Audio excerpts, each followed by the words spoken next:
এবার থেকে একটা নয় দুটো গল্প নিয়ে ফিরছি আমরা ফিকশন হাটে। হ্যাঁ, ঠিকই শুনেছেন, মার্চ থেকে প্রতি মঙ্গল এবং শুক্রবার ঠিক রাত ৮টায় আসবে একটা নতুন গল্প আপনাদের সামনে। বিভীষণ ওরফে হরিমোহন বাবুর লেখা গল্প ফিল্ম হওয়ার উত্তেজনায় আর নতুন এক রহস্যের জন্য জিতুদা এবং টিমকে আসতে হয় উটিতে। ঘটনাচক্রেই জানা যায় কিছু আদিম পুঁথির ব্যাপারে আর চোল রাজাদের গুপ্তধনের ব্যাপারে।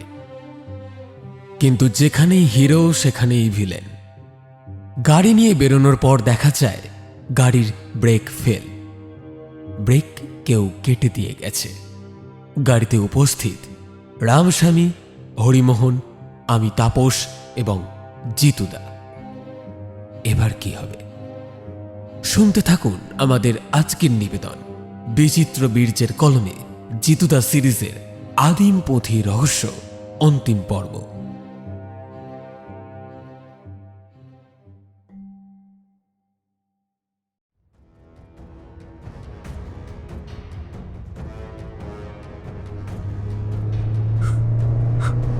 Break fail, scoundrel. সম্ভবত ব্রেকফাস্টের সময় গাড়ি পাহাড়ি রাস্তার বাঁকে ঘুরতে গিয়ে কাঁপতে শুরু করল। জিতুদা তৎক্ষণাৎ হ্যান্ড ব্রেক চাপল, কিন্তু গাড়ি স্লিপ করে রাস্তা থেকে প্রায় খাদে পড়তে যাচ্ছিল। রামস্বামী আতঙ্কিত স্বরে চিৎকার করে বললেন, এ কি হচ্ছে? আমরা কি মরতে চলেছি? কিন্তু জিতুদা সম্পূর্ণ শান্ত ছিল। সে স্টিয়ারিংয়ের নিয়ন্ত্রণ নিয়ে গাড়ি একটা বড় পাথরের পাশে থামিয়ে দিল। কয়েক সেকেন্ডের নীরবতা। রামস্বামী আবার বললেন, এটা ইচ্ছাকৃত কোনো দুর্ঘটনা হতে পারে। আমাদের গাড়ি কেউ ইচ্ছা করে ক্ষতিগ্রস্ত করেছে। গাড়ি ঠিক করানোর জন্য স্থানীয় একটা মেকানিককে ডেকে আনলেন রামস্বামী। মেকানিক পরীক্ষা করে জানালেন যে গাড়ির ব্রেক লাইন কেটে দেওয়া হয়েছে। বিষয়টি গুরুতর হওয়ায় জিতুদা স্থানীয় থানায় যোগাযোগ করল। থানার ইন্সপেক্টর চন্দ্রশেখর ঘটনা শুনে বললেন, আপনারা যে মামলার সঙ্গে যুক্ত সেটি খুবই সংবেদনশীল। আমরা আগেই সন্দেহ করেছিলাম যে মন্দিরের শিলালিপি নিয়ে একটি অপরাধী চক্র সক্রিয় রয়েছে। তবে এই দুর্ঘটনার তদন্ত শুরু করব। আমার ধারণা আমরা মন্দিরের গর্ভগৃহ থেকে যে নথি পেয়েছি সেটা এই চক্রের প্রধান লক্ষ্য। তবে আমি নিশ্চিত এদের বিরুদ্ধে তথ্য প্রমাণ পেলে আমরা রহস্য উন্মোচন করতে পারব। আমাদের আর মন্দির যাওয়া হলো না। অগত্যা হোটেলে ফিরে এলাম। উটি উটি উঠি উঠি বুঝলি তপু, বইটার নাম উটি মিস্টিক্যাল ইভেন্টস রাখলে ভালো। হরিমোহন বাবু কথাগুলো বলেই চুপ করে গেলেন। উটিতে আসার পর থেকেই প্রচণ্ড অ্যাক্টিভ একটা গ্যাংয়ের মোকাবিলা করছি আমরা। কিন্তু উনি ঠিক কি ভাবছেন বুঝতে পারলাম না। জিজ্ঞাসা করতে উনি বললেন, এই যে ঘটনাগুলো ঘটছে তাতে আমার লেখা বইটার কি গুরুত্ব আছে বুঝতে পারছি না। এইবার ড্রাইভার মাইকেল ওরফে জিতুদা জিজ্ঞাসা করল, আপনি ডক্টর ভট্টার কাছ থেকেই তো যাবতীয় ইনফরমেশন নিয়েছিলেন। অলমোস্ট 80%। বাকিটা আমার পড়াশুনো। একটা হুম শব্দ করে জিতুদা আবার রাস্তায় মন দিল। আমাদের চারজনেরই কেসটা নিয়ে কিছু না কিছু ভাবছি।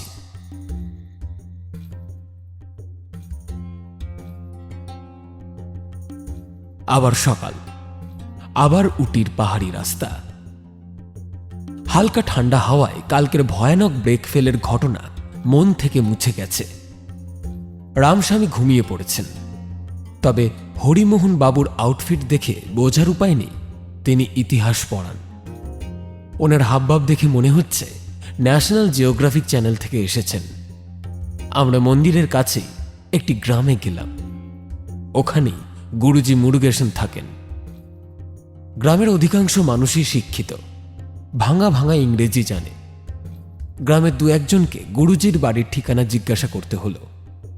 বুঝলাম সাম্প্রতিক ঘটনায় এর সকলেই বেশ ভয় পেয়ে আছে। হরিমোহন বাবু গেলেন লোকাল লাইব্রেরির খোঁজে, আর আমরা তিনজন গেলাম মুরুগেশনের সাথে কথা বলতে। বৃদ্ধ মুরুগেশন বললেন, দেবীর মন্দিরের গোপনীয়তা রক্ষার জন্য বহু শতাব্দী ধরে অনেক অদ্ভুত ঘটনা ঘটেছে। শোনা যায় কেউ যদি শিলালিপির রহস্য উন্মোচনের চেষ্টা করে তবে তাকে মৃত্যুর মুখে পড়তে হয়। আপনারা কি জানেন সম্প্রতি কেউ এই মন্দিরের গর্ভগৃহে প্রবেশ করেছিল? বৃদ্ধ কিছুক্ষণ চুপ করে থাকার পর বললেন, হ্যাঁ, গত মাসে একদল অপরিচিত লোক এসেছিল। তাদের সঙ্গে একজন স্থানীয় মানুষ মণিভেল ছিল। তবে মুরুগন সেদিন মারা যায়, তারপর থেকেই মণিভেল নিখোঁজ। গুরুজির সাথে কথা বলে আমরা লাইব্রেরির সামনে একটি চায়ের দোকানে বসে আছি। মিনিট 20 পরে হরিমোহন বাবু হাসি হাসি মুখে বেরিয়ে এলেন। ওনার হাতে একটা পুরনো বই।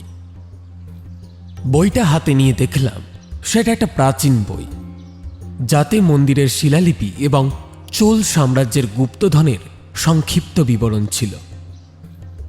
তিনি পড়তে গিয়ে আবিষ্কার করলেন শিলালিপির একটি অংশে নকল করার জন্য কৌশলগত কিছু সংকেত দেওয়া আছে।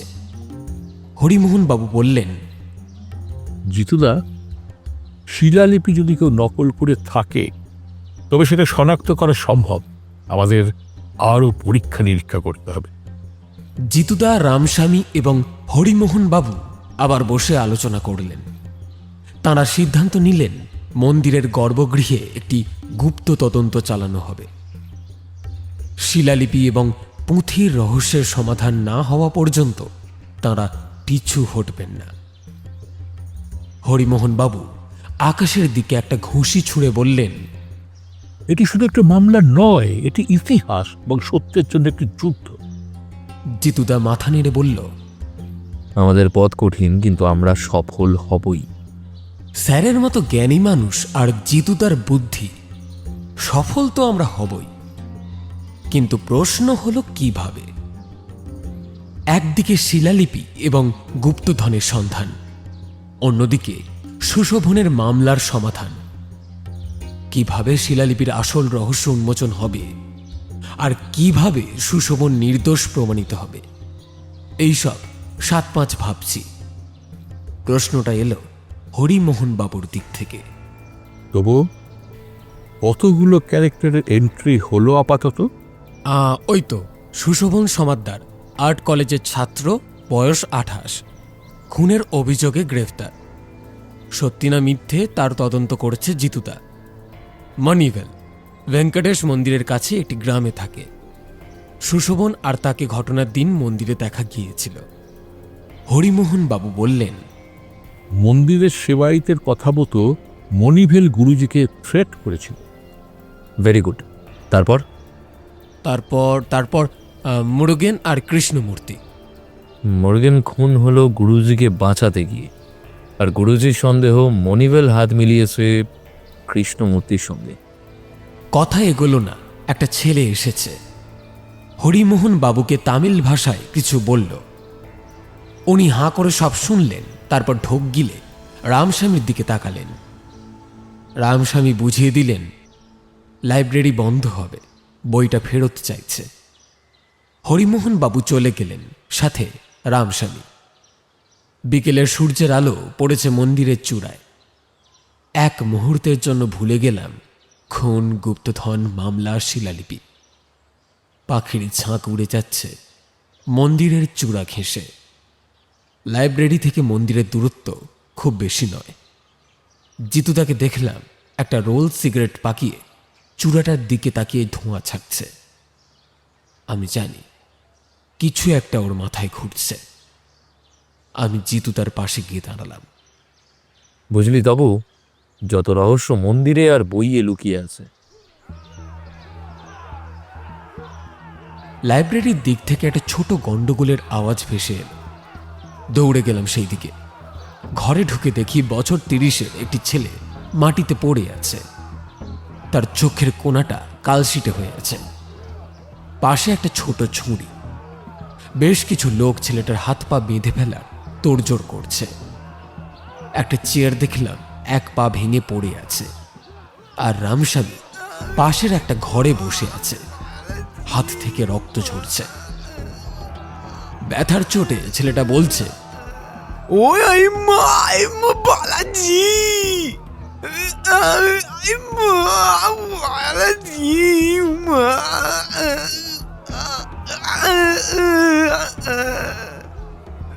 আরো কিছু বলছিল তামিল, যার এক বর্ণ আমরা বুঝিনি। শুধু হরিমোহন বাবুকে দেখলাম বেশ অ্যাক্টিভ। তিনি রামস্বামীর হাতে ব্যান্ডেজ করছেন আর পরিষ্কার বাংলায় সকলকে বলছেন, ভিড় করবেন না, ফাঁকা করুন, ঘর ফাঁকা করুন। একটি ছেলে বেরিয়ে যাচ্ছিল, পেছন থেকে তার কলার টেনে বলল, ভাই একটু জল নিয়ে এসো তো। ভাষা কাজ না দিলেও হাতের ইশারা কাজ দিয়েছে। ঘরটা এখন অনেক ফাঁকা। হাতের কাজ সেরে হরিমোহন বাবু যা বললেন তাতে জিতুদাও অবাক।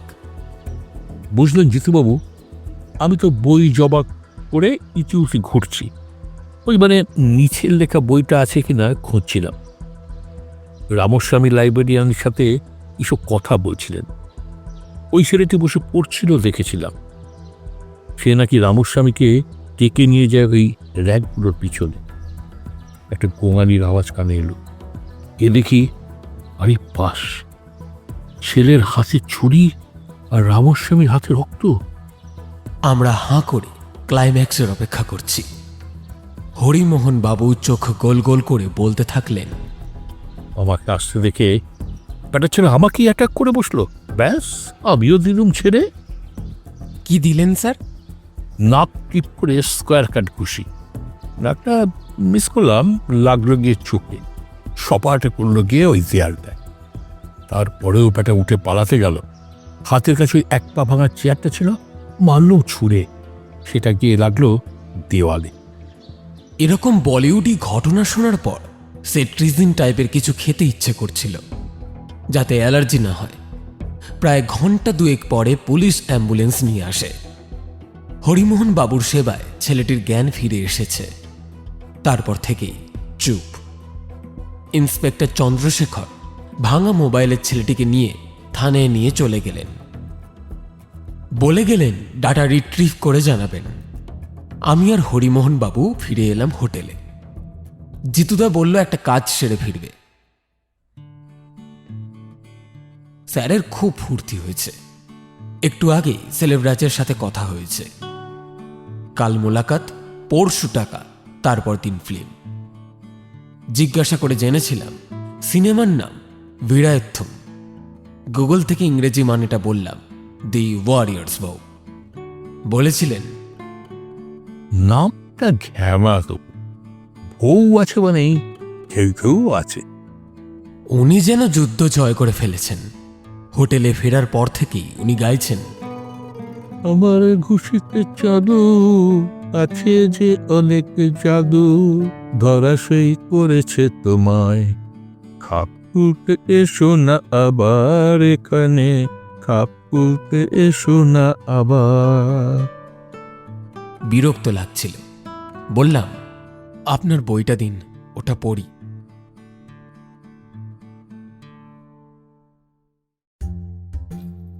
রাতে একটা অদ্ভুত স্বপ্ন দেখলাম। জিতুদা হাতে একটা বিশাল পুঁথি ধরে আছে। পুঁথির অক্ষরগুলো ছোট ছোট সাপ, বারবার করে অক্ষর পাল্টে যাচ্ছে। আর হরিমোহন বাবু একটা করে সাপ ধরছেন আর ওই গানটাই গাইছেন। রামস্বামী পুঁথির ভেতর থেকে বেরিয়ে বলছেন, sorry, I can't help you sir. কোথাও থেকে কেউ শুধু বলে যাচ্ছে, অ্যাকশন, কাট। শেষ কাটে আমার ঘুমটাও কেটে গেল। উঠে দেখি জিতুদা। জিতুদা সেজে কফি খাচ্ছে। মাইকেল ছুটিতে গেছে, ল্যাপটপ নিবি? 1 ঘন্টা রেডি হয়ে নে। ইন্সপেক্টর চন্দ্রশেখর আসছেন আজ আমাদের সাথে। কাল রাতে কখন ফিরলে? গাড়িতে যেতে যেতে সব পরিষ্কার হবে। যত কাণ্ড মন্দিরে। হরিমোহন বাবু তো স্লেভরাজের সাথে দেখা করতে যাবেন। জানি, ওনাকে সব বলা আছে। আজ পুলিশের গাড়িতে যাত্রা, তাই মাইকেল পর্ব শেষ। কৌতূহল তুঙ্গে। জিতুদা, সেলেবরাজ নামে কোনো প্রডিউসার নেই? মানে? মানে কিছু দুষ্টু লোক গুপ্তধন চায়। Mister Chandrashekhar, what about Ramaswamy? হাসপাতালে দুটো আর্মড পুলিশ গার্ড দিচ্ছে। ফোনের IMEI নাম্বার মুম্বাইয়ের এবং চুরি করা। ব্রাভো। আমি কিছুই বুঝছি না, মাথায় সব কিছু জট পাকিয়ে যাচ্ছে। বললাম, স্যারের কি হবে? ঘুষির স্কোয়ার কাট। কেমন হয় তবু? ভাবিস না সাথে পুলিশ আছে। জিতুদা ইন্সপেক্টরকে বলল, আপনারা কি কোনো গ্যাংকে সাসপেক্ট করছেন? Oh yes mister Bagchi, Vikraman, dangerous fellow. I see. এই বিক্রমন সম্পর্কে কিছু বলুন স্যার। ইন্সপেক্টর যা বললেন তার সারমর্ম হলো এই: বিক্রমন কেমন দেখতে কেউ জানে না, বুদ্ধিমান, শিক্ষিত, ছদ্মবেশ ধরতে এক্সপার্ট, ওয়ান ম্যান গ্যাং, প্রায় সব রকমের ইললিগ্যাল কাজের সাথে জুড়ে আছে, নিজে একটা সিক্রেট সোসাইটি অপারেট করে, সমাজের সব পেশার মানুষ সেই সোসাইটিতে আছে। নাম এরুল ভালিভার, অর্থাৎ শয়তানের উপাসক। ইন্সপেক্টরের ফোন বেজে উঠল।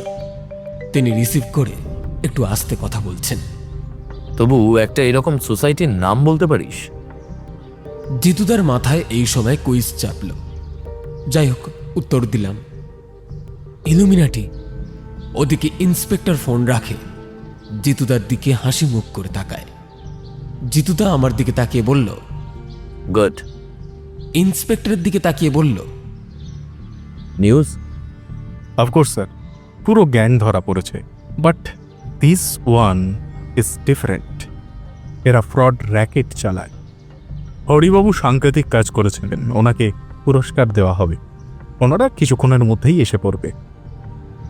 ইন্সপেক্টর চন্দ্রশেখর বেশ স্মার্ট, ঝকঝকে মানুষ। মিস্টার বাগচি, একটা কথা বলবো ভাবছিলাম। বলুন ইন্সপেক্টর সাহেব, কোনো দ্বিধা করবেন না। আমি কলকাতায় আপনার সম্পর্কে কিছু খোঁজ খবর নিয়েছি। জানি। কি জানলেন আমার বিষয়? তিনি হাসি মুখে বললেন, শুনলাম আপনার মতো উকিল সারা কলকাতায় খুঁজে পাওয়া মুশকিল। কঠিন কেস যেটা অন্যরা নিতে ভয় পায়, সেটা আপনি সাফল্যের সঙ্গে সমাধান করেন। আপনার তীক্ষ্ণ বুদ্ধি আর বিচক্ষণতা সম্পর্কে সবাই অত্যন্ত শ্রদ্ধাশীল। আপনি আমার এত প্রশংসা করছেন ইন্সপেক্টর, আমি তো শুধু নিজের কাজটা করি। এমন সময় দূরে একটা গাড়ি দেখা গেল। হরিমোহন বাবুও চলে এলেন, বেশ সেনাপতি মার্কা হাবভাব। এসেই আর্মি স্টাইলে বললেন, হরিমোহন রিপোর্টিং জনাব।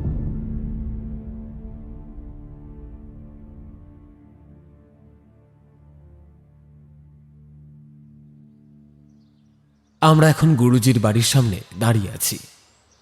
একজন বেরিয়ে এসে বলল, গুরুজি ভেতরে আসতে বললেন। ওনার শরীরটা ঠিক নেই তো, তাই অনুরোধ করছি বেশি কথা বলবেন না। গুরুজির ঘর ধূপের গন্ধে ভরে আছে। ঘরটা পুরনো কাঠের আসবাবে সাজানো। গুরুজি একটি পুরনো পুঁথি হাতে নিয়ে বসে আছেন। গুরুজি তামিল ভাষাতেই বললেন, যেটা ইন্সপেক্টর আমাদের বুঝিয়ে দিলেন। এই পুঁথিটি বহু পুরনো। এটি চোল সাম্রাজ্যের প্রধান পুরোহিতের একটি ধর্মীয় গ্রন্থ। এই পুঁথির বেশিরভাগ অংশই আমি পড়তে পেরেছি, তবে একটি পাতা আছে যার লিপি আমি উদ্ধার করতে পারিনি। গুরুজি, শিলালিপিতে কি লেখা আছে বলে আপনার মনে হয়? পুরো বিষয়টাই আলো অন্ধকারে, কোনোটাই পুরো নয়, কোথাও সঠিকভাবে কিছু বলা নেই। তবে ভট্টার এই পরিবারের উত্তরসূরি ছিলেন। উনি পারিবারিক সূত্রে কিছু জানতেন, সেটা তিনি লিখে রেখেছেন কিনা আমার জানা নেই। জিতুদা বেশ চিন্তিত। আমারও মনে হচ্ছে সব কিছুই চোখের সামনে আছে, কিন্তু দেখতে পাচ্ছি না। আমার মনে হয় পুঁথির ওই পাতাটা সেই শিলালিপির সঙ্গে যুক্ত, যেটা মন্দিরে আছে। তবু পাতাটা ছবি তুলে নে। ঘরে সেরকম আলো নেই। গুরুজি একটা কাঠের তক্তার ওপর খুব যত্নে পুঁথির পাতাটা রেখে ওনার সহকারীকে দিয়ে বাইরের আলোতে পাঠিয়ে দিলেন। মোবাইল স্ক্যানার দিয়ে পাতাটা ভালো করে ছবি তুলে নিলাম। পুরো ব্যাপারটা হরিমোহনবাবু হুমড়ি খেয়ে দেখলেন। তারপর বললেন, গায়ে কেমন কাঁটা দিচ্ছে না সপু? কিছু কাঁটা বাঁচিয়ে রাখুন স্যার, এরপর অভিযান মন্দিরের গর্ভগৃহে। ছবি তুলে ঘরে এলাম।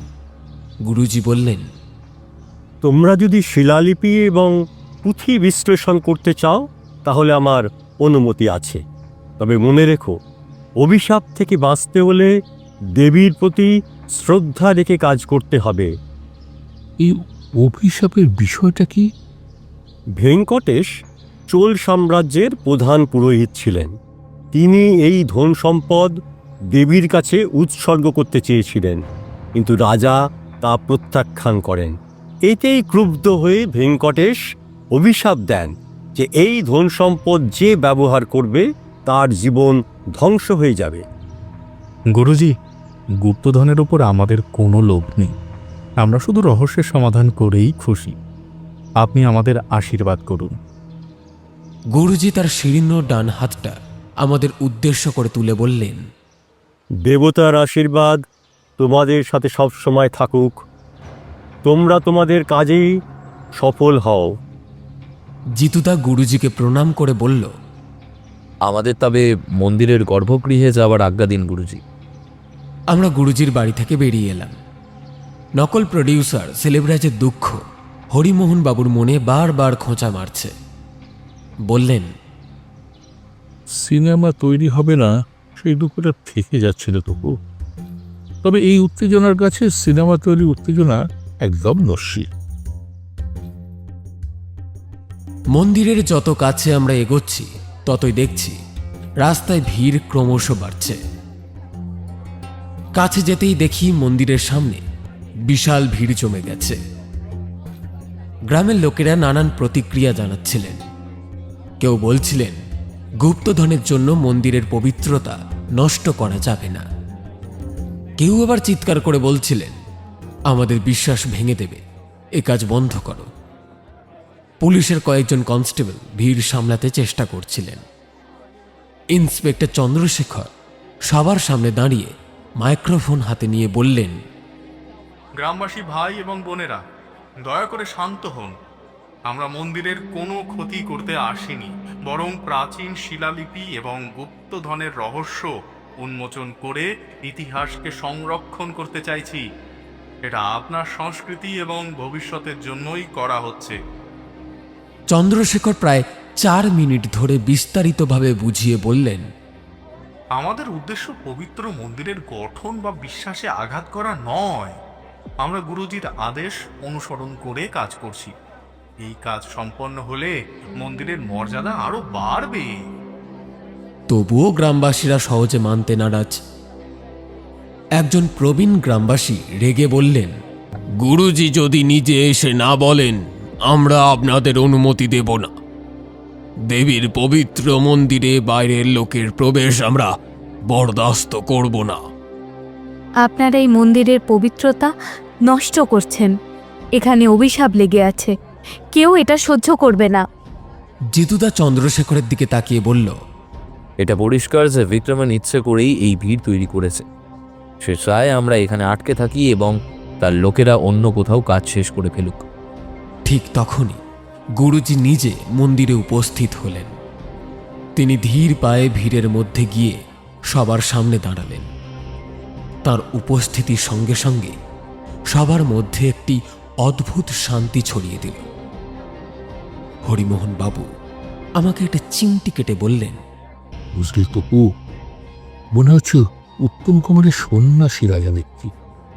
এরপরে হেমন্তের গলায় কা তবু কাদ্দা গানটা শুরু হবে। এই প্রচণ্ড উত্তেজনার মধ্যেও আমি না হেসে পারলাম না। জিতুদার কানেও বোধহয় কথাটা গেছে।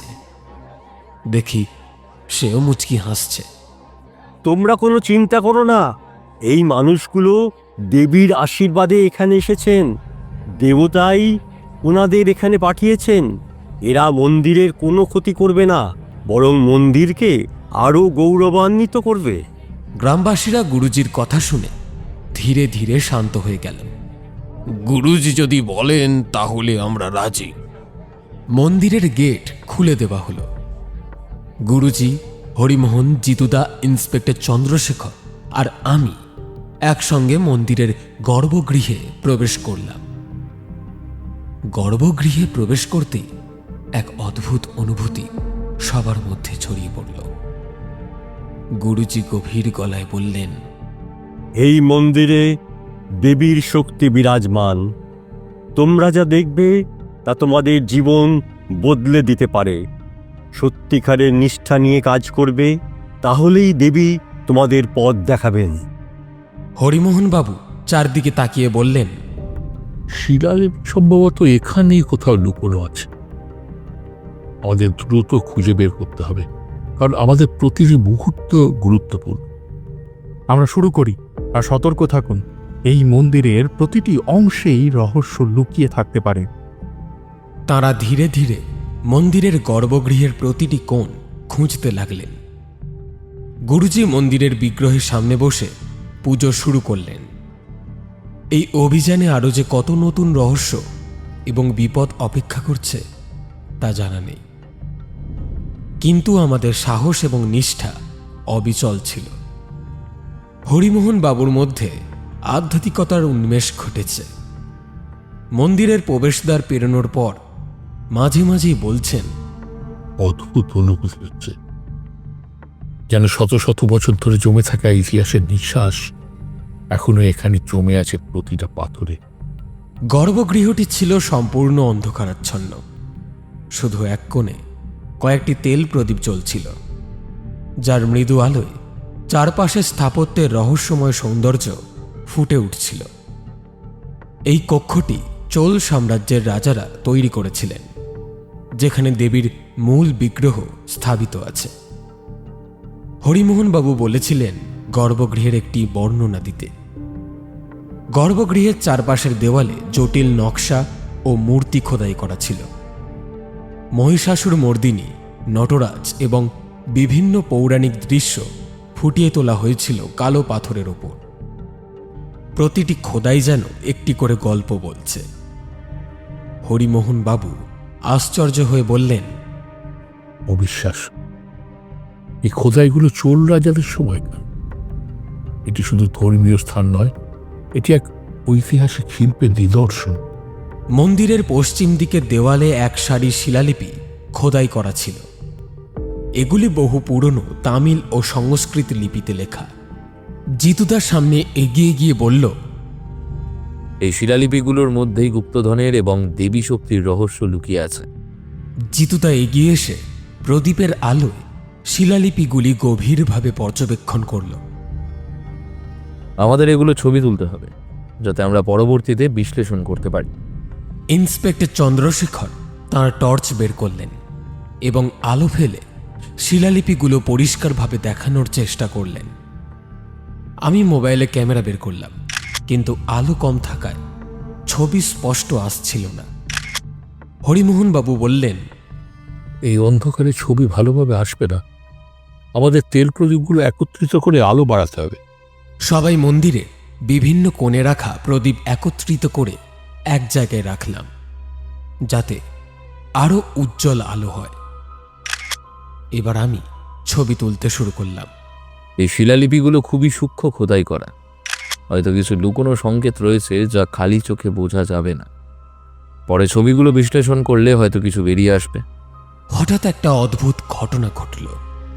প্রদীপের আলো কেঁপে উঠল। মন্দিরের গর্ভগৃহে হালকা বাতাস বইতে শুরু করল, যদিও বাইরে বাতাস ছিল না। আর মনে হলো যেন মূর্তিগুলি জীবন্ত হয়ে উঠছে। গুরুজি ধীরে বললেন, দেবী আমাদের উপস্থিতি অনুভব করছেন। আমরা যদি সত্যের পথে থাকি, তাহলেই তিনি আমাদের সঠিক দিশা দেখাবেন। হরিমোহনবাবু কেঁপে উঠলেন, কিন্তু নিজেকে সামলালেন তিনি। এখানে কিছু অস্বাভাবিক শক্তি আছে, তবু একটু বাইরে গেলে হতো না? সে কি স্যার, আপনার স্কোয়ার কাট ঘুষির কি হলো? Clean bold. দেবীর মহিমার আর ক্রোধের কাছে এসব টেকে নাকি? সত্যকে সামনে আনার জন্য আমরা এখানে এসেছি স্যার, আমরা একটুও পিছিয়ে যাব না। শিলালিপির প্রতিটি খুঁটিনাটি ছবি তুলতে লাগলাম আমি।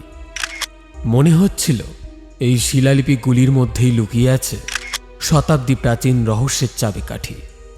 ঠিক কতটা সময় ধরে মন্দিরের ভেতরে আছি বুঝতে পারছি না।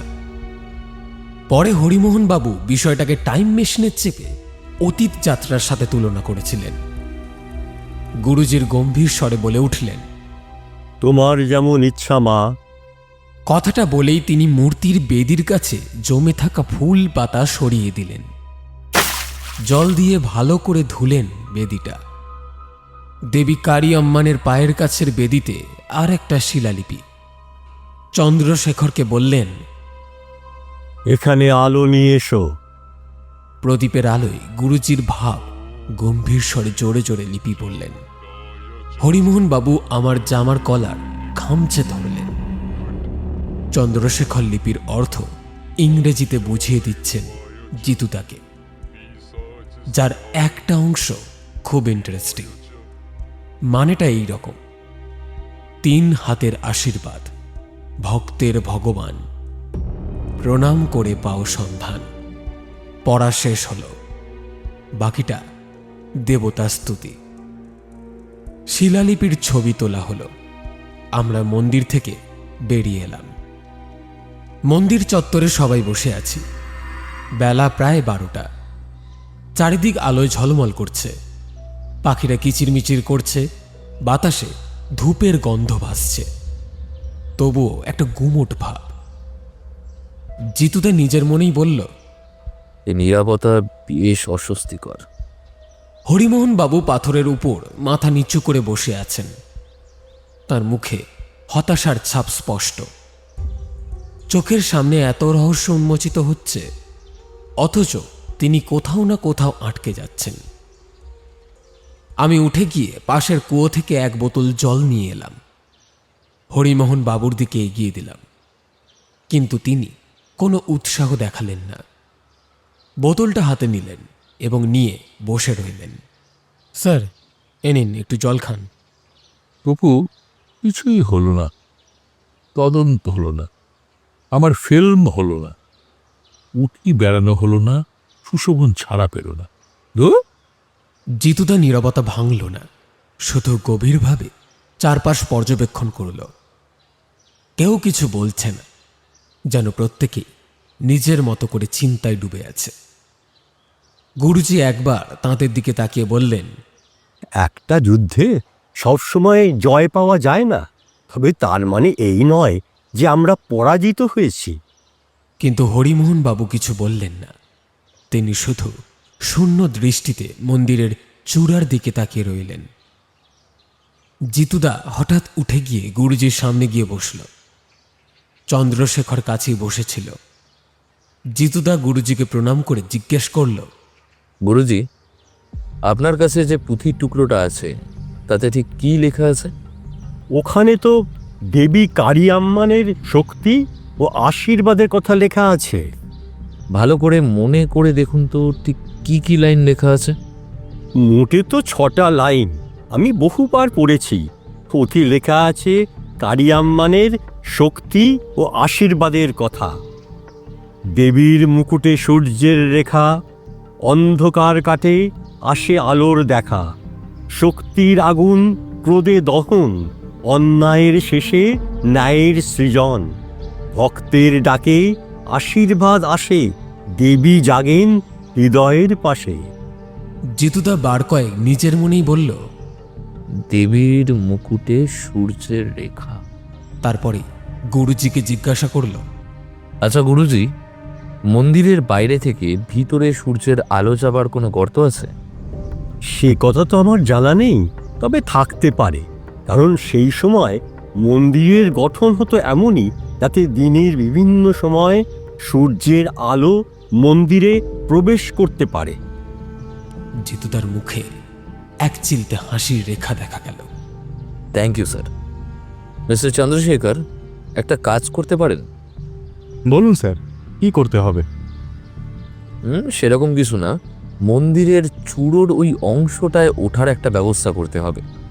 ও মশাই, আপনি মন্দিরে চূড়ায় চড়বেন নাকি? প্রয়োজন আছে স্যার, প্রয়োজন আছে। দেবীর মুকুটে সূর্যের রেখা, বুঝলেন কিছু? ইন্সপেক্টর চন্দ্রশেখর বেশ করিতকর্মা লোক। প্রায় 15 মিনিটের মধ্যে সিঁড়ি দড়ি লোকজন জোগাড় করে ফেললেন। জিতুদা এক দৌড়ে একবার মন্দিরের ভেতরে ঢুকল কিছুক্ষণের জন্য। বেরিয়ে এসে হরিমোহন বাবুর কাছ থেকে ওনার টর্চটা নিয়ে গেল। শোন, আমি ওপরে উঠব আর ওপর থেকে আলো ফেলবো মন্দিরের ভেতরে। কোথায় আলোর রিফ্লেকশনটা পড়ছে সেটা মার্ক করবি। জিতুদা মই দিয়ে মন্দিরের চূড়োর দিকে উঠল। হরিমোহন বাবু আর আমি দুজনে গেলাম মন্দিরের ভেতরে। মন্দিরের ভেতরে এখন শুধু একটাই মাত্র প্রদীপ জ্বলছে। হরিমোহন বাবু বললেন, টুকু, তো দাদা কি মন্দিরটা ভাঙার প্ল্যান করছে? উপর দিকে চেয়ে থাকুন, এক্ষুনি আলোর অনুপ্রবেশ ঘটবে। হরিমোহন বাবু সেই অন্ধকারের মধ্যেই মোটামুটি কেমন জানি আন্দাজ করে তাকিয়ে রইল। বাইরে জিতুদা কি করছে জানি না। কিছুক্ষণ পরেই ঝুপ করে একটা শব্দ হলো, তারপর আবার হলো, আবার। অবাক হয়ে দেখলাম মন্দিরের চূড়োর গায়ে 3টে গর্ত তৈরি হয়েছে। স্যার, দেখতে পেয়েছেন? না, কি? আকাশ দেখা যাচ্ছে স্যার। আর আকাশ? আমি ময়লা দেখছি। দুনিয়ার যত ময়লা ছিল সব এসে আবার চশমার উপরে পড়ল। হরিমোহন বাবু তাড়াতাড়ি চশমা পরিষ্কার করে চোখে দিলেন, বললেন, তবু ওটা তো মনে হচ্ছে টর্চের আলো। আকাশ কোথায়? তবু আমি আলো ফেলছি, দেওয়ালের দিকে নজর রাখি। আমি এবং ইন্সপেক্টর চন্দ্রশেখর মনোযোগ দিয়ে তার কার্যকলাপ দেখছিলাম। জিতুদা মূর্তির মুকুটের একটি বিশেষ অংশে টর্চের আলো ফেলে দিলেন। মুকুটের স্বর্ণালী অংশে আলো প্রতিফলিত হয়ে মন্দিরের ভেতরের দেওয়ালে পড়ল। ইন্টারেস্টিং। আলো একটা নির্দিষ্ট কোণে প্রতিফলিত হচ্ছে। দেখা গেল আলো মন্দিরের অভ্যন্তরের একটি নির্দিষ্ট জায়গায় পড়ছে, যেখানে পাথরের খোদাই করা কিছু লেখা ফুটে উঠেছে। আমি দ্রুত মোবাইল বের করে সেই লেখার ছবি তুললাম। জিতুদা এবার টর্চের আলো আরেকটি গর্ত দিয়ে ফেলল। আবারও প্রতিফলিত আলো মন্দিরের ভেতরের অন্য একটি অংশে গিয়ে পড়ল। সেখানে পাথরে খোদাই করা কিছু লেখা দেখা গেল। জিতুদা, দ্বিতীয়টি পাওয়া গেছে, এবার শেষটা। জিতুদা তৃতীয়বারের টর্চের আলো ফেলে দিল এবং এবারও আলো প্রতিফলিত হয়ে মন্দিরের ভেতরের এক বিশেষ অংশে গিয়ে পড়ল না। আলো পড়েছে হরিমোহন বাবুর মাথার পেছনে। উনি তখনও আলোর আশায় দেওয়ালের দিকে তাকিয়ে আছেন। বললাম, স্যার, আমার দিকে সরে আসুন। উনি সরতেই আলো গিয়ে পড়ল খোদাই করা শিলালিপির ওপর। উনি লাফিয়ে উঠে বললেন, ওই তো আলো। আমি দ্রুত 3টি শিলালিপির ছবি তুলে নিলাম এবং মন্দিরের বাইরে বেরিয়ে এলাম। দেখি জিতুদা ধীরে ধীরে মন্দিরের সিঁড়ি বেয়ে নিচে নামছে। আমি তার দিকে এগিয়ে গেলাম। জিতুদা, 3টে শিলালিপির ছবি তুলে নিয়েছি, এবার গুরুজির কাছে নিয়ে যাই। আমরা গুরুজির কাছে পৌঁছে তাকে ছবিগুলো দেখালাম। তিনি মনোযোগ দিয়ে একের পর এক ছবি ভালোভাবে পর্যবেক্ষণ করলেন। তার চেহারায় গভীর চিন্তার ছাপ ফুটে উঠল। লিপিগুলো অসম্পূর্ণ, কোথাও না কোথাও কিছু অংশ ভেঙে গেছে বা ইচ্ছে করেই পুরো শব্দ লেখা হয়নি। তিনি মাথা নেড়ে বললেন, আমি কিছুই বুঝতে পারছি না। এখানে কিছু লুকোনো আছে যা খালি চোখে বোঝা যাবে না। জিতুদার কপালে গভীর ভাঁজ পড়ল। কয়েক মুহূর্ত চুপচাপ থেকে আমার দিকে তাকালো। একটা কাজ করতো, এই 3টে ছবি ফটোশপে ফেলে সুপার ইম্পোজ করে দেখতো। Super impose? হ্যাঁ, ভাঙা অংশগুলো একটার উপর আর একটা বসালে হয়তো কোনো প্যাটার্ন বেরিয়ে আসবে। ইন্সপেক্টর চন্দ্রশেখর পুরো ব্যাপারটা মনোযোগ দিয়ে দেখছিলেন। তিনি বললেন, interesting, let me help you. আমি সঙ্গে সঙ্গে ল্যাপটপ বের করলাম এবং ছবি ট্রান্সফার করে ফটোশপ ওপেন করলাম। ইন্সপেক্টর চন্দ্রশেখর আমার পাশে বসলেন আর হরিমোহন বাবু গভীরভাবে স্ক্রিনের দিকে তাকিয়ে রইলেন। আমি এক এক করে 3টি শিলালিপির ছবি লেয়ার আকারে বসালাম। প্রথমে স্বচ্ছতা বাড়িয়ে একটির উপর আরেকটি রাখলাম, কিন্তু কিছুই বোঝা গেল না। আমি বিভিন্ন কোণ থেকে দেখে নিলাম। তারপর ইন্সপেক্টরের পরামর্শে কন্ট্রাস্ট বাড়িয়ে দিলাম। ঠিক তখনই ইন্সপেক্টর হঠাৎ বলে উঠলেন, hold here mister Bagchi, please come here. কি দেখলেন ইন্সপেক্টর? এই দেখুন, যখন 3টে ছবি একসঙ্গে বসানো হলো তখন এখানে একটা নতুন লিপির প্যাটার্ন দেখা যাচ্ছে। দেখে মনে হচ্ছে তামিল ভাষার কিছু সংখ্যা লেখা আছে। সবার চোখ স্ক্রিনের দিকে নিবদ্ধ হল। সেখানে 3টি ভাঙা শিলালিপির অংশ একত্রিত হয়ে এক সম্পূর্ণ লিপি তৈরি করেছে। এটাই আমরা খুঁজছিলাম। এই শিলালিপি গুপ্তধনের আসল অবস্থান নির্দেশ করছে। এবার আমাদের দ্রুত সিদ্ধান্ত নিতে হবে। জিতু, আমরা সত্যি ইতিহাসের এক অবিশ্বাস্য রহস্যের সামনে দাঁড়িয়ে আছি। এই সংখ্যাগুলি সাধারণ সংখ্যা নয়, এগুলি হলো প্রাচীন জ্যোতিষবিজ্ঞানের সংকেত। হরিমোহন বাবু বেশ উত্তেজিত হয়ে বললেন, প্রাচীন জ্যোতিষবিজ্ঞান? তাহলে কি এর মধ্যে কোনো জ্যোতির্বৈজ্ঞানিক ইঙ্গিত লুকিয়ে আছে? গুরুজি মাথা নাড়লেন। এই সংকেত চোল রাজাদের নক্ষত্রবিদ্যার সঙ্গে সম্পর্কিত। চোল সাম্রাজ্যের রাজপুরোহিতেরা বিশ্বাস করতেন মহাজগতের গ্রহ ও নক্ষত্রের সঠিক অবস্থানের মাধ্যমে গুপ্তধনের অবস্থান নির্ধারণ করা সম্ভব। এই সংখ্যাগুলি কোনো বিশেষ নক্ষত্রের স্থান নির্ধারণ করছে। গুরুজি, তাহলে আমাদের প্রথম কাজ হচ্ছে সেই বিশেষ নক্ষত্রটি খুঁজে বার করা, যাতে আমরা তার নির্দেশিত স্থান চিহ্নিত করতে পারি। ঠিক বলেছেন, তবে এটি এত সহজ নয়। এই বিশেষ জ্যোতিষ সংকেতে বিশ্লেষণ করতে একজন বিশেষজ্ঞের প্রয়োজন হবে। কে সেই বিশেষজ্ঞ? ডক্টর আনন্দন ভট্টার। তার পরিবার চোল সাম্রাজ্যের রাজপুরোহিত বংশের শেষ উত্তরসূরি। তার পরিবারেই 3য় পুঁথিটি থাকার কথা, যেখানে এই সংখ্যাগুলোর প্রকৃত অর্থ ও নির্দেশনা দেওয়া আছে। But unfortunately he is no more. কিন্তু 3য় পুঁথি ছাড়া তো এই সংকেতের পূর্ণ ব্যাখ্যা সম্ভব নয়। সেই পুঁথিতেই বিস্তারিতভাবে লেখা আছে রাতের আকাশের কোন তারাটির অবস্থান আমাদের গুপ্তধনের প্রকৃত পথ দেখাবে। বিক্রমন ভট্টারকে খুন করেছে। মুরগানের খুনের পেছনে তারই দল কাজ করেছে, সেই প্রমাণও আমরা পেয়েছি। কিন্তু আমাদের মাথায় রাখতে হবে বিক্রমনের চক্র এখনো সক্রিয়। ঠিক বলেছ ইন্সপেক্টর, আমরা এত দূর এগিয়ে এসেছি, বিক্রমন নিশ্চয়ই আমাদের গতিবিধি পর্যবেক্ষণ করছে। বিক্রমণ জানে 3য় পুঁথি হাতে না পেলে সে কিছুই করতে পারবে না। তাই সাবধান থেকো, কারণ সে যে কোনো মূল্যে তোমাদের থামানোর চেষ্টা করবে। কিন্তু পুঁথিটা পাওয়া যাবে কিভাবে, সেই প্রশ্নই আমাদের মাথায় ঘুরছে। বলছিলাম যে আমার কাছে একটা শিলালিপি রয়েছে, একবার চেক করে দেখবে নাকি Jitu? The mystical etcetera etcetera. Jitu তা আনন্দে লাফিয়ে উঠল, হরিমোহন বাবুকে জড়িয়ে ধরল। সাবাস, দিন বইটা স্যার। বই? বই তো নিয়ে আসিনি। সন্ধে হয়ে গেছে। মন্দিরের চত্বরে সবাই নীরব। আকাশে তারার মেলা, কিন্তু আমাদের মন তখন অন্য এক নক্ষত্রের সন্ধানে ব্যস্ত। হরিমোহন বাবু ধীরে ধীরে নিজের মোবাইল বের করে ইমেল চেক করছিলেন। হঠাৎ তিনি উত্তেজিত হয়ে বললেন, ডক্টর আনন্দ আমাকে ইমেলে 7টি ছবি পাঠিয়েছিলেন, সবই পুরনো শিলালিপি। তার কণ্ঠে উত্তেজনা স্পষ্ট। আমরা সবাই তার চারপাশে জড়ো হলাম। ছবিগুলো আমার কম্পিউটারে ট্রান্সফার করে নিলাম।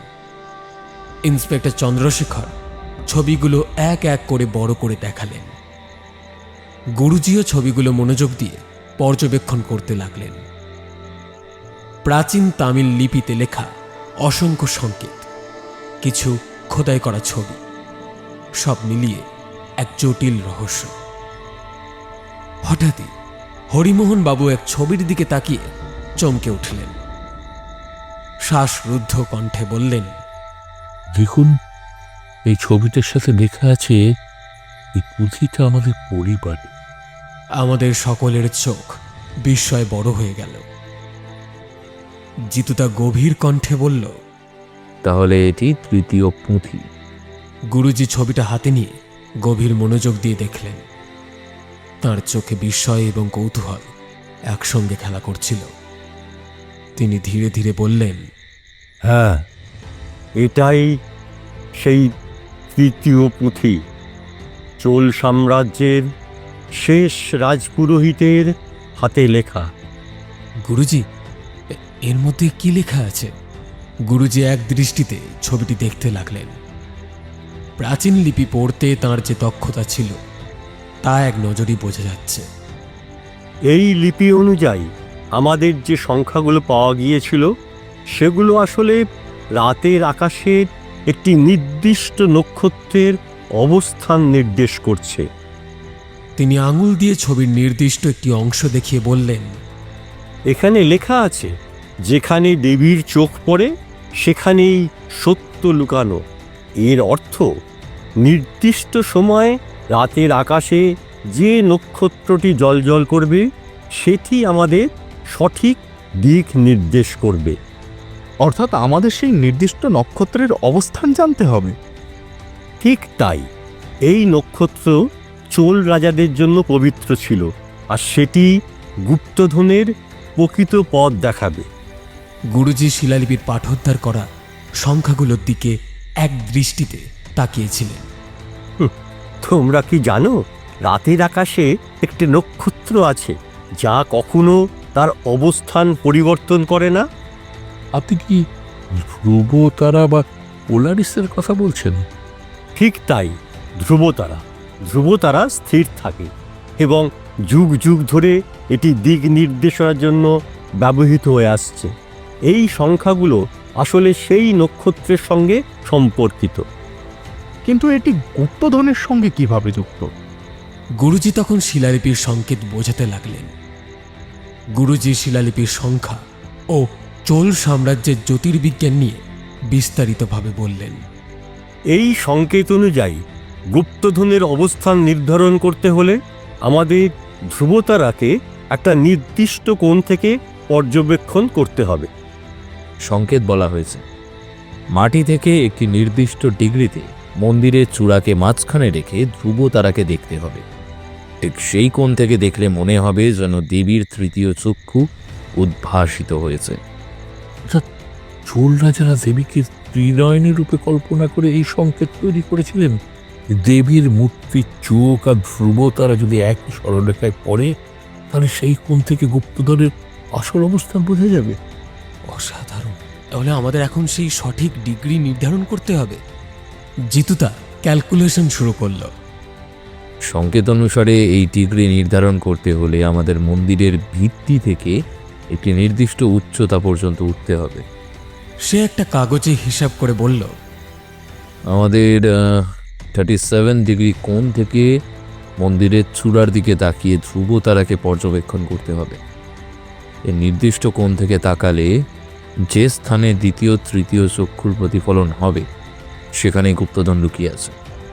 গুরুজি শিলালিপির লিপি স্পর্শ করে বললেন, এই কোণ থেকে আলো ফেললে হয়তো গুপ্তধনের প্রকৃত স্থানের সংকেত পাওয়া যাবে।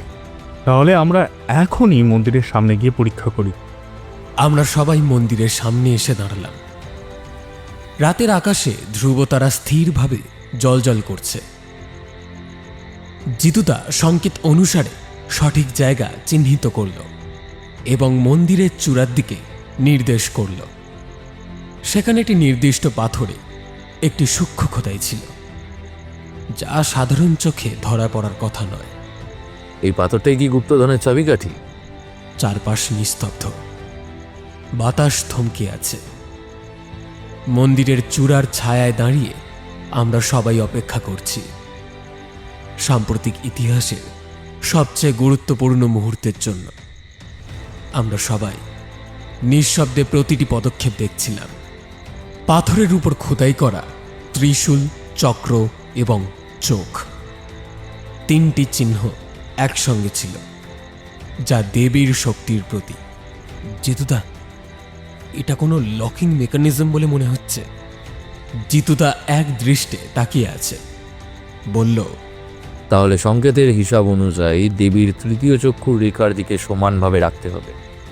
ত্রিশূল হলো শক্তির প্রতীক, চক্র হলো সময়ের, আর চোখ হলো জ্ঞানে। এই তিনটেকে সঠিক বিন্যাসে বসালে সত্য প্রকাশ পাবে। আমি প্রথমে চক্রটিকে সামান্য বাঁ দিকে ঘোরালাম, কিছুই ঘটল না। তারপর ত্রিশূলের খোদাই স্পর্শ করে সেটিকে সামান্য চেপে ধরলাম। ক্লিক করে একটা শব্দ হলো, তারপর ঘর ঘর শব্দ, যেন বহু শতাব্দী ধরে বন্ধ থাকা কোনো যান্ত্রিক ব্যবস্থা সক্রিয় হল। আমরা সবাই মুহূর্তের জন্য স্থির হয়ে গেলাম। ইন্সপেক্টর চন্দ্রশেখর উত্তেজিত কণ্ঠে বললেন, কিছু একটা ঘটছে। এক মুহূর্ত কেউ কিছু বলল না, শুধু শোনা গেল গোপন দরজার ভারী পাথর সরার শব্দ। মন্দিরের নিচের অংশে এক বিরাট ফাটল দেখা দিল। ধুলো মাটি উড়ে যেতে লাগলো, আর আমাদের সামনে ধীরে ধীরে উন্মুক্ত হলো একটা ঘর। গুরুজি বললেন, দেবীর আশীর্বাদ নিয়ে এগো। চন্দ্রশেখরই প্রথমে ঢুকলেন। আমরা বাইরে অপেক্ষা করছি। গুপ্ত ঘর থেকে বের করে আনলেন চোল সাম্রাজ্যের গুপ্তধন। হরিমোহন বাবু মন্ত্রমুগ্ধের মতো এগিয়ে গেলেন। তার চোখ বিস্ময়ে বড় হয়ে উঠল। বললেন, আমরা সত্যি পেয়ে গেছি। ঘর থেকে পাওয়া গেল একটি বিশাল স্বর্ণমূর্তি, দেবী কারিয়াম্মানের, যার মুকুটে মূল্যবান রত্ন খচিত। সোনার মোহর, যা চোল রাজাদের শিলমোহর বহন করছে। একটি তাম্রলিপি, যাতে খোদাই করা আছে গোপন যুদ্ধ কৌশল ও রাজ্যের সম্পদের হিসাব। একটি ত্রিশূল, যার গায়ে প্রাচীন লিপি খোদাই করা। গুরুজি গভীর আবেগে ঢোক গিললেন। এটি শুধু ধন সম্পদ নয়, এটি ইতিহাসের হারিয়ে যাওয়া এক অধ্যায়। ইন্সপেক্টর, আপনার দলকে ডাকুন। এই ধন সরকারি হেফাজতে যেতে হবে, যাতে লোভী মানুষের হাতে না পড়ে। চন্দ্রশেখর সঙ্গে সঙ্গে ওয়্যারলেসে পুলিশ টিমকে নির্দেশ দিলেন। গুরুজি মূর্তির সামনে বসে আছেন, বৃদ্ধের চোখে জল। দেবী আমাদের সত্যের পথে এনেছেন, এখন এটিকে রক্ষা করাও আমাদের কর্তব্য। আমরা দেবীকে মন্দিরেই প্রতিষ্ঠা করব। আজ ইতিহাসের একটি বিস্তৃত অধ্যায় আবার জীবিত হলো। জিতুদা একবার ধ্রুব তারার দিকে তাকালো, তারপর মৃদু হেসে বলল, আমরা জয়ী হয়েছি। সেই রাতটা গ্রামেই কাটল। সোনার মূর্তি প্রতিষ্ঠা করতে হবে, এই আদেশ করে গুরুজি পরদিন গ্রামে উৎসব ঘোষণা করলেন। পুরো গ্রাম সারা রাত জেগে রইল। আর হরিমোহন বাবু ভোর 4টের সময় ইডলি খেতে চাইলেন।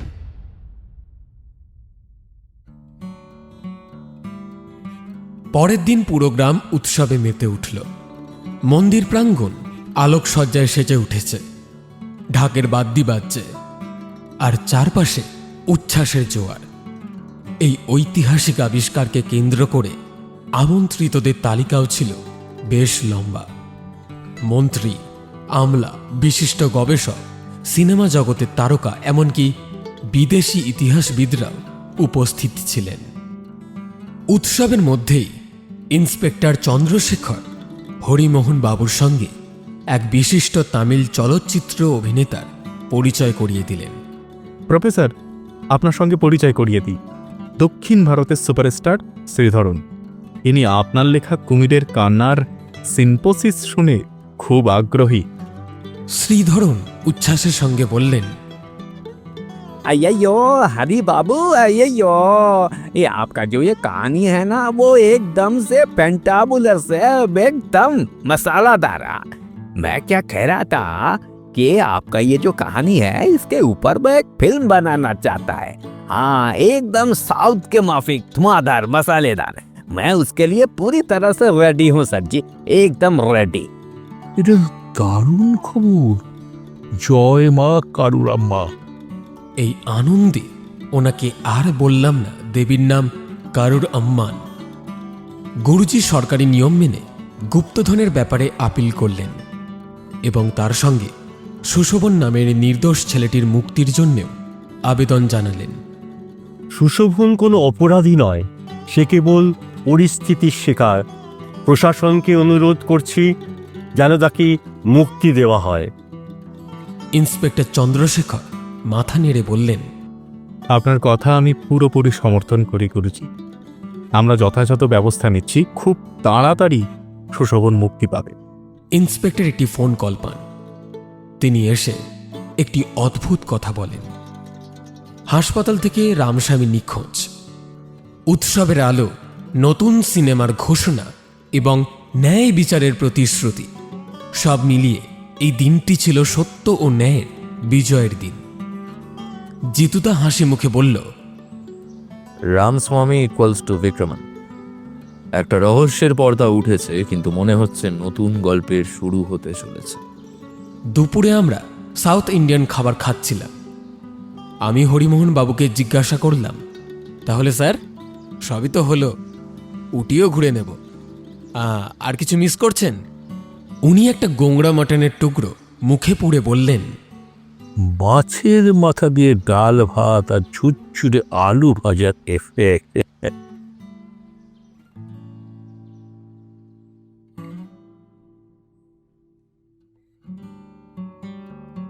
শুনছিলেন আমাদের আজকের গল্প বিচিত্র বীর্যের কলমে আদিম পুঁথি রহস্য অন্তিম পর্ব। গল্প পাঠে আমি সায়ন, জিতুদা সৌরভ, হরিমোহন বিকাশ, রামস্বামী রূপঙ্কর, চন্দ্রশেখর বিশ্ব, গুরুজি সুরজিৎ কর, মহিলা অঙ্কিতা, শ্রীধরন পার্থ। পর্ব পরিচালনায় টিম ফিকশন হাট, আবহে সূর্য, প্রচ্ছদ মুরালি। আমরা অসংখ্য ধন্যবাদ জানাই গল্প লেখক শ্রী বিচিত্র বীর্যকে আমাদের এই উদ্যোগে পাশে থাকার জন্য। টিম ফিকশন হাট ফিরে আসবে আবার এক নতুন গল্পের সাথে। ততক্ষণ ভালো থাকবে।